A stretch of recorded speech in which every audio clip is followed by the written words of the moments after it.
What is going on, everyone? We are back with another review, and this time we are reviewing Alfred Hitchcock Presents Season 1, Episode 14, A Bullet for Baldwin. This was directed by Justice Addis.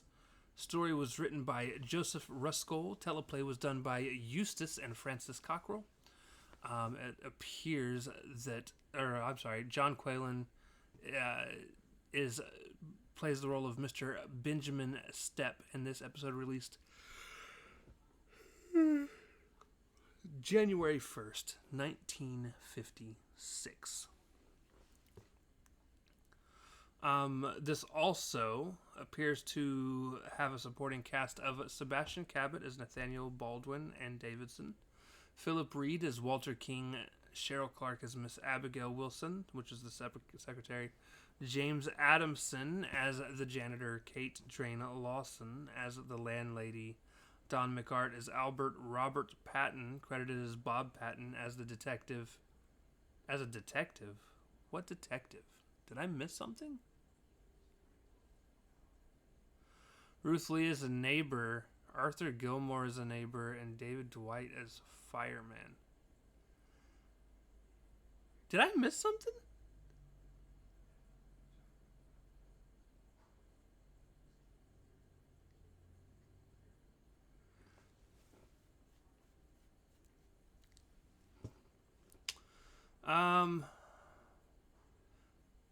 The actress who plays Miss Baldwin is uncredited and currently unknown. The actors at the financial meeting are uncredited and currently unknown. Don McArt, Robert Patton, Ruth Lee, Arthur Gilmore, and David Dwight do not appear in the episode, though they are all credited, suggesting potential deleted scenes.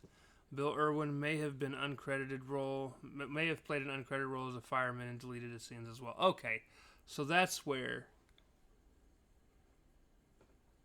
Because I was like, man, I'm missing something. Because I don't remember there being a detective, a fireman.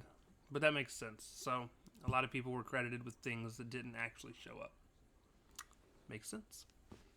All right, so basically to give you guys a rundown of what happened in this episode. So Mr. Stepp is fired from his investment banking company. He's been working there for 21 loyal years. And he ends up shooting his boss. He was going to shoot himself, decided not to, shot his boss. Good. Damn it. I'm like perfectly fine watching the show, and then I start doing the review, and it's just constant yawns. On his way out, the janitor comes by and he says, don't, leave Mr. Baldwin alone. He's busy. And he goes home. He gets home, tells the maid, hey, if people come looking for me, I'll be in my bedroom. The phone rings. Maid answers it, or the landlady answers it, gets Mr. Baldwin, and basically tells him, Mr. Stepp, not Baldwin, tells Mr. Stepp, hey, you got somebody on the phone. He answers it. Lady says, hey, Mr. Baldwin's asking for you. He's in his office. He's wondering why you're not here yet. He's like, are you sure? Are you sure about that? So he gets in. Mr. King, who is the partner of Mr. Baldwin, pulls Stepp into his office and tells him, he's like, hey, just to give you a heads up, we need all of this information. And Stepp at that point, like, admits to everything. He's like, sir, I don't see how this is possible. I killed Mr. Baldwin. Like, he fired me Saturday, and I shot him, and I left, and you're telling me he's here. And King's like, Stepp, it's okay. It's him. And he opens up the door and shows him, and it's Mr. Baldwin. He's like, he's fine. And he says, you know what, you've been working too hard. Hire yourself a secretary. We'll pay for it, and we'll give you an extra $5 a month. Or we'll give you a $5 raise. So, he does. And he gets the report together for them that they needed. They bag whatever special account that they were going for. And then once everybody leaves that was there for the account, King and Baldwin both begin to talk, and that's where you find out the guy that's playing Baldwin is actually an actor who does a very good Baldwin impersonation, who's also on to King's shit. And King, he was like, you killed Mr. Baldwin. He's like, and I can't stay silent for just $2,000. I will not be an accomplice. And so basically, he agrees to go along with it as long as he as himself could become new partner. And Mr. King's like, all right, fine. But Mr. King does tell him, he's like, I found out it was Stepp that actually killed Mr. Baldwin. He says, I heard the gunshot. I came in. He was dead. Stepp had left. And so forth and so on. So he's like, don't worry, I'll take care of Stepp tonight. So later that afternoon, Mr. Baldwin, not Mr. Baldwin, King is sitting in Mr. Baldwin's office, and he calls Stepp in, and before he had made Stepp believe that everything that had happened was a hallucination, but then he turned around with this one. It was like, hey, Stepp, we got to let you go.